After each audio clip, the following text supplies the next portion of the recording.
तो सेट विशेषकर एरिस्टोटल के लिए बनाया गया है जो 10th क्लास में पढ़ते हैं और जिनके विषय सोशल साइंस।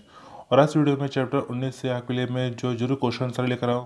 क्वेश्चन आंसर देखा जाए आपके लिए एग्जाम के लिए बहुत ज़्यादा जरूरी है, तो चलिए ज़्यादा समय ना लेते हुए शुरू करते हैं क्वेश्चन आंसर। सबसे पहले आपको बताना चाहता हूँ प्रश्न नंबर पहले के बारे में। प्रश्न 1 में आपसे कहा जाता है सार्वभौम वैश्विक अधिकार से आपको समझते हैं कि सार्वभौम वैश्विक अधिकार होता क्या है। तो आपके एग्जाम के लिए बहुत जरूरी सवाल है कि सार्वभौम वैश्विक अधिकार होता क्या है, कि किसे कहते हैं सार्वभौम वैश्विक अधिकार। आपका सवाल एग्जाम में कैसे भी घूम फिर के बन सकता है, जरूरत है आपको समझने की कि सवाल है क्या। तो यहाँ देखा जाए सवाल सिंपल सा बनता है सार्वभौम वैश्विक अधिकार है क्या, लेकिन इसे कई तरह से घुमाया फिराया जा सकता है। जैसे सार्वभौम वैश्विक अधिकार किसे कहते हैं, सार्वभौम वैश्विक अधिकार का क्या तात्पर्य है, सार्वभौम अधिकार का क्या महत्व है, सार्वभौम से क्या अभिप्राय है, कैसे भी सवाल आपको घूम फिर के बन सकता है। तो जरूरी है आपको सवाल को समझना। तो चलिए इसके बारे में बताता हूँ मैं, सार्वभौम वैश्विक अधिकार हमारा क्या होता है। यहाँ ध्यान से अगर देखा जाए सवाल के अंदर ही हमारा पे आंसर है। सार्वभौम जो हर जगह कहते मान्य है। वयस्क वयस्क व्यक्ति कब होता है, जब वो 18 साल का हो। तो इंडिया में देखा जाए वयस्क माना जाता है 18 साल। तो 18 साल का होने पर व्यक्ति जो अपना मत देने का अधिकार रखता है, जिसे कहा जाता है मताधिकार।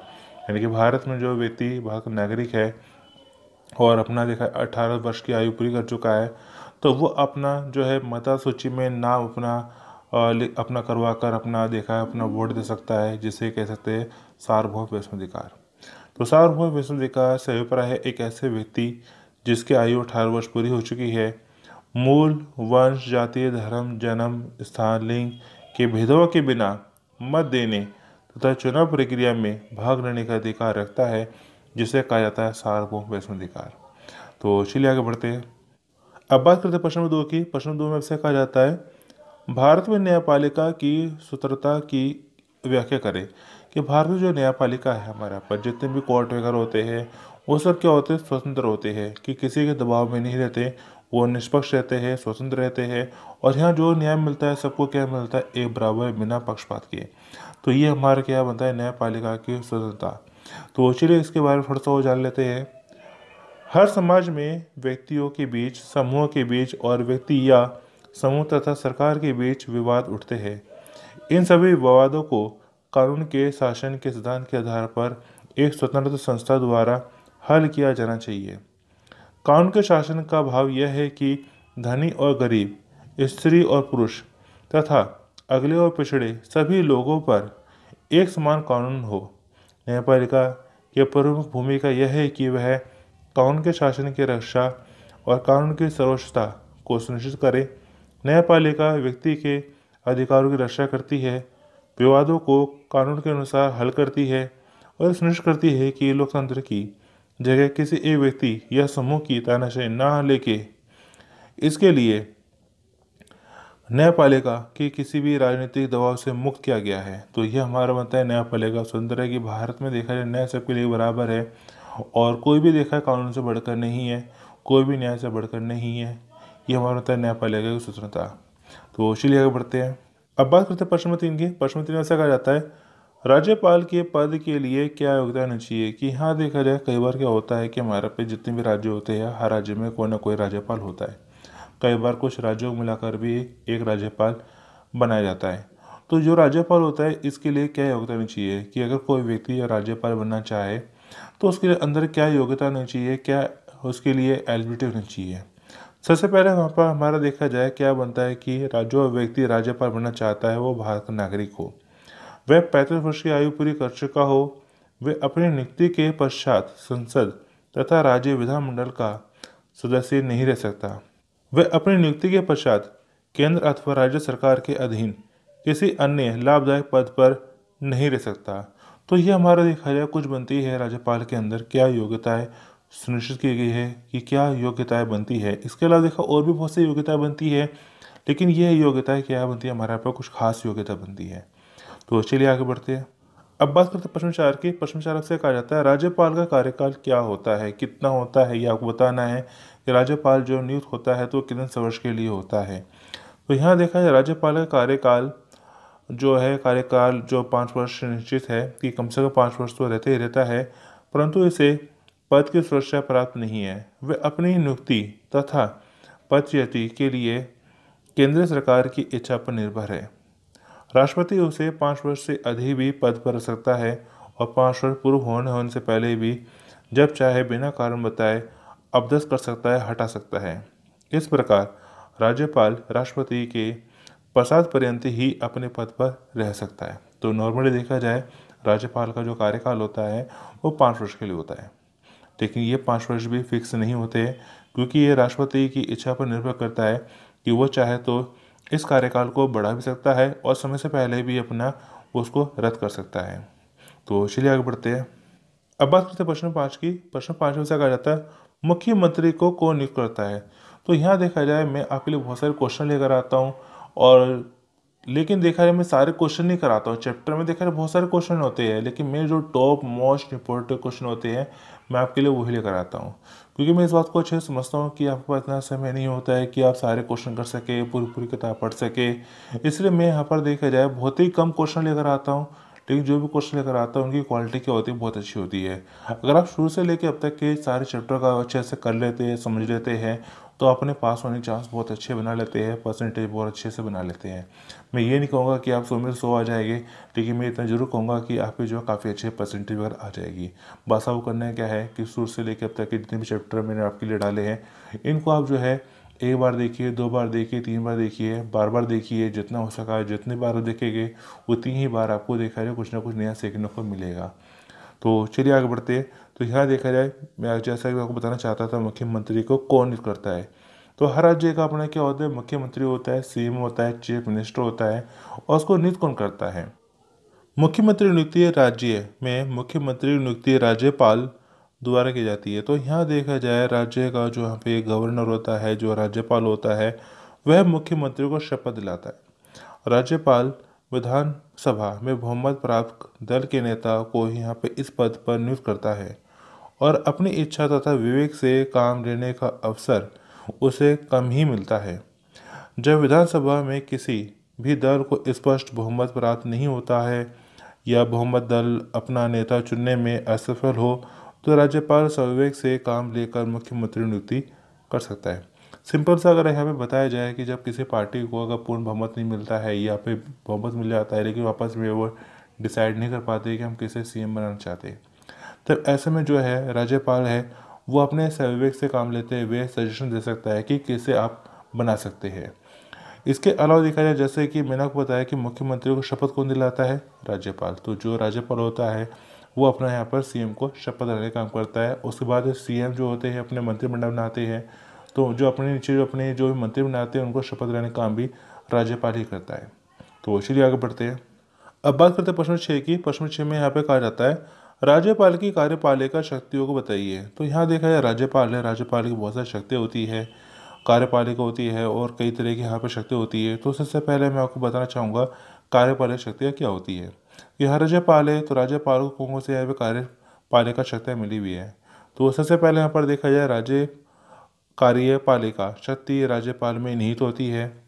मुख्यमंत्री व मंत्रियों की नियुक्ति राज्यपाल द्वारा की जाती है। जैसे मैंने बताया कि वह सबसे पहले तो मुख्यमंत्री नियुक्ति होती है, उसके बाद मुख्यमंत्री अपने करते कुछ मंत्रियों की लिस्ट बनाते हैं और जिन्हें शपथ लेने का काम कौन करता है, राज्यपाल करता है। इसके अलावा देखा जाए राज्य महाधिवक्ता एडवोकेट जनरल की नियुक्ति राज्यपाल द्वारा की जाती है। राज्यपाल को यह अधिकार है कि वह राष्ट्रपति से संवैधानिक आपातकाल की सिफारिश कर सकता है।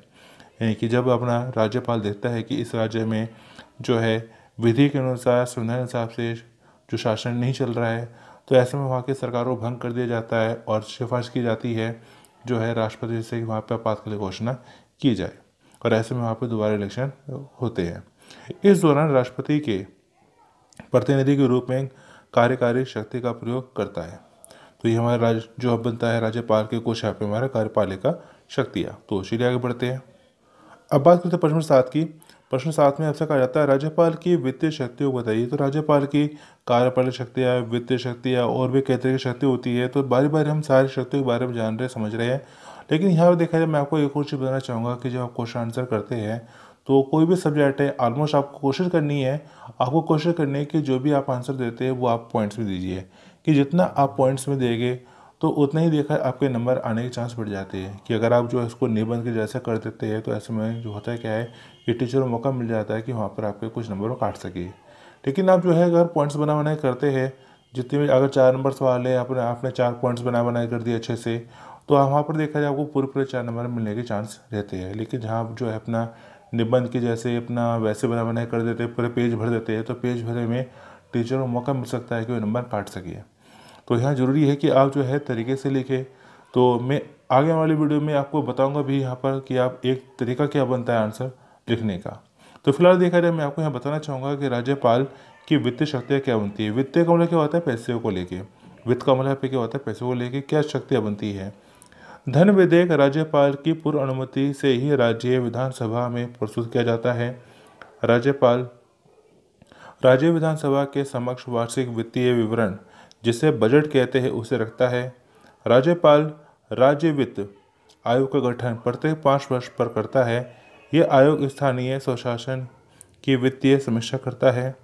राज्य की आकस्मिक निधि से किसी अदृश्य मतलब जो दिखाई ना दे मद यानी टॉपिक हेतु अग्रिम भुगतान का अधिकार राज्यपाल को है। अनुदान संबंधी डोनेशन के लेकर संबंधित कोई भी मांग बिना राज्यपाल की सिफारिश के सदन में नहीं रखी जा सकती। तो ये कुछ पैसों को लेके जो यहाँ पर राज्यपाल की कुछ शक्तियाँ बनती है। तो इसीलिए आगे बढ़ते हैं।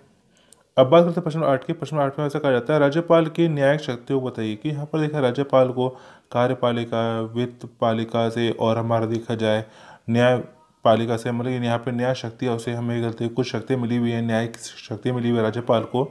ये किस प्रकार काम क्या करती है, किस प्रकार वो काम ले सकता है। तो यहाँ देखा राज्यपाल राज्य के कार्यपालिका शक्ति के विस्तार के अंतर्गत किसी दोष के लिए दिए गए दंड को क्षमा परिविलन विराम परिहार या निलंबित कर सकता है। मतलब यहाँ पर देखा जाए राज्य का जो हमारा सबसे बड़ा जो कोर्ट होता है, हाई कोर्ट होता है। अगर हाई कोर्ट ने किसी को मृत्युदंड की सज़ा दी है तो उस मृत्युदंड की सज़ा वाले व्यक्ति को जो है कौन बचा सकता है, राज्यपाल। तो राज्यपाल को इतनी शक्ति है कि जो है हाई कोर्ट द्वारा जो है एक अपराधी जिसको फांसी सज़ा मिली है उसे अगर वो अपना बचाना चाहे तो अपना बचा सकता है। अगर उसकी फांसी की सज़ा है तो उसकी फांसी की सज़ा को अपना वो उम्र के अधीन बदल सकता है। उसको जो है उम्र उसकी सज़ा को कम कर सकता है, उसकी सज़ा को अपना देखा जाए माफ़ कर सकता है पूरी तरह से। तो यहाँ राज्यपाल को अधिकार है कि वो जो है अपना कुछ अपने अधिकारों को प्रयोग करके उस व्यक्ति को बचा सकता है। लेकिन फिलहाल देखा जाए यहाँ पर कुछ कंडीशन अपना बदल चुकी है। तो फिलहाल देखा जाए मैं आगे बताना चाहूँगा मैं आपको। परंतु अब मृत्युदंड को पूर्णतः क्षमा नहीं कर सकता। राष्ट्रपति उच्च न्यायपालिका के मुख्य न्यायाधीश की नियुक्ति के समय संबंधित राज्य के राज्यपाल से परामर्श लेता है। राज्यपाल जिला न्यायाधीशों की नियुक्ति, स्थानांतरण यानी ट्रांसफर, पदोन्नति प्रमोशन आदि उच्च न्यायालय के साथ विचार कर सकता है। जिला न्यायाधीशों के अतिरिक्त अन्य न्यायिक आयोगों से जुड़े व्यक्तियों को नियुक्त कर सकते हैं, अपॉइंट कर सकते हैं।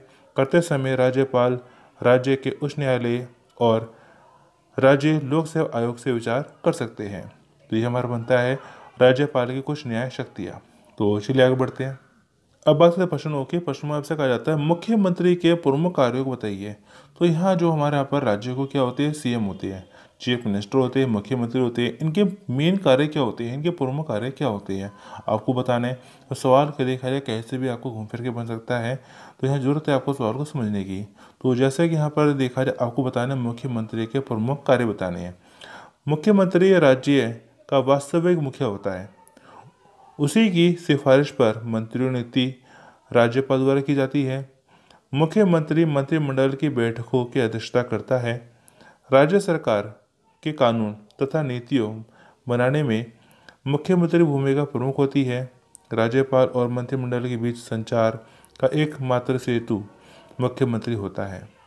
मंत्रिपरिषद द्वारा लिए गए सभी निर्णयों के बारे में जानकारी प्राप्त करने का अधिकार राज्यपाल को ही होता है। तो चलिए आगे बढ़ते हैं। दोस्तों देखा जाए अभी तक मैं देखा है आपके लिए बहुत सारे क्वेश्चन आपको करा चुका हूँ। और यहाँ आपको करना क्या है, आप इन क्वेश्चन आंसर को दोबारा से अच्छे से करिए ताकि क्वेश्चन आपको अच्छे से आ सके। और यहाँ देखा जाए मैंने आपके लिए और भी बहुत सारे सब्जेक्ट को लेकर वीडियो ऑलरेडी बना चुका हूँ। आप चैनल की प्लेलिस्ट में जाके चेक कर सकते हैं और वहाँ से अपने सब्जेक्ट की तैयारी कर सकते हैं। यहाँ देखा जाए मैं आपसे किसी तरह की पेमेंट वगैरह नहीं लेता हूँ।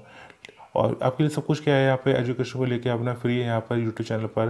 लेकिन साथ में देखा जाए बस मैं आपसे इतना चाहता हूँ कि अपने दोस्तों के साथ कुछ शेयर करें कि जितनी ज़रूरत आपको है उतनी ज़रूरत क्या है आपके दोस्तों को भी है कि आपने जो है बार बार इनकी तैयारी करिए पढ़िए ताकि आपके पास में चांस बढ़ सके, आपकी परसेंटेज अच्छी आ सके।